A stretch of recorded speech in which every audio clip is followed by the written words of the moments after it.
In this chapter, we will talk about heteroskedasticity, or in other words, non-constant variance.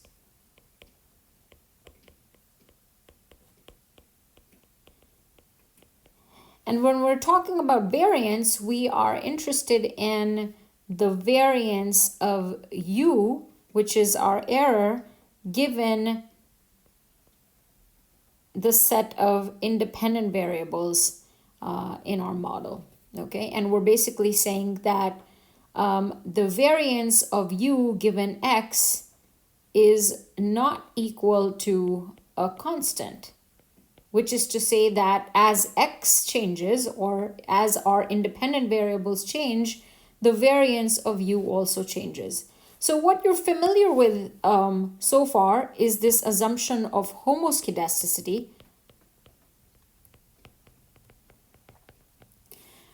which means constant variance.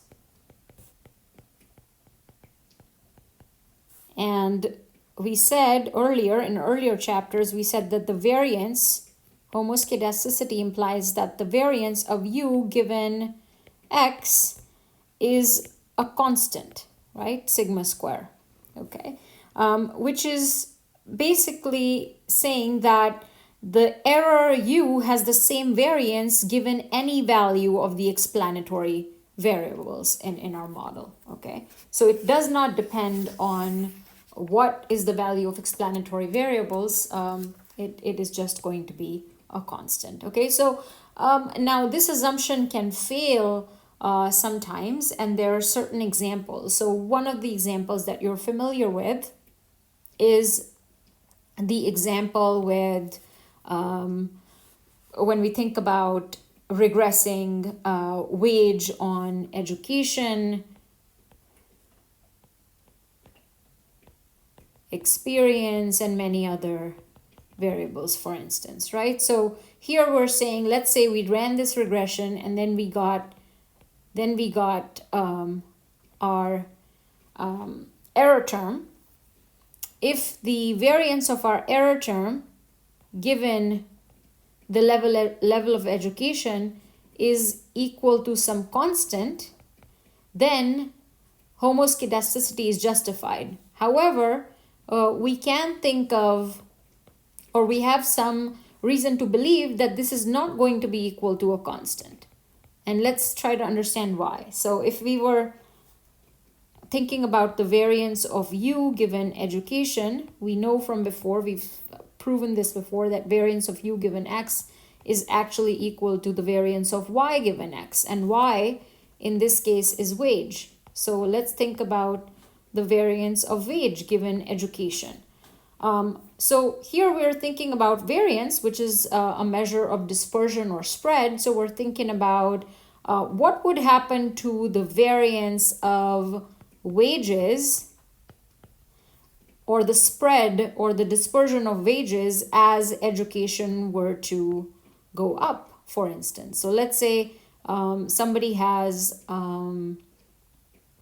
10 years of education versus somebody has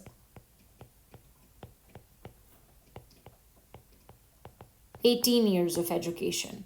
We definitely know that the variance for somebody who is more educated, the variance of wages for this person is going to be more than somebody who's less educated, right? So you know that this is probably going to be true because at lower levels of education, people don't have a lot of opportunity, and they typically are working, let's say, minimum wage jobs, and so there's not going to be a lot of variability in wages at lower levels of education. However, at higher levels of education, there's going to be greater variability. So in such an example, where you're trying to figure out factors that affect wages, you likely would have the presence of heteroskedasticity.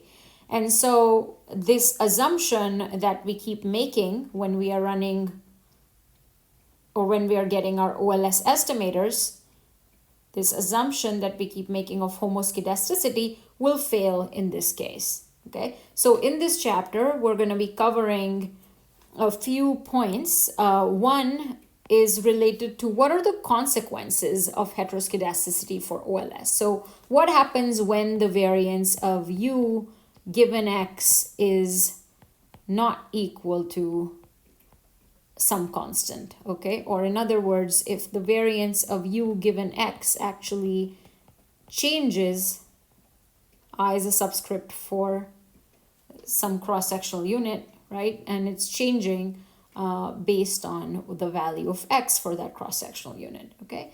And then we'll see how we conduct heteroskedasticity robust inference after we have estimated an OLS regression, or a regression using OLS to correct for this problem of heteroskedasticity. And then we first will correct it, and then we'll see how to test for heteroskedasticity, and then we'll kind of revisit our linear probability model that we had introduced a few videos ago.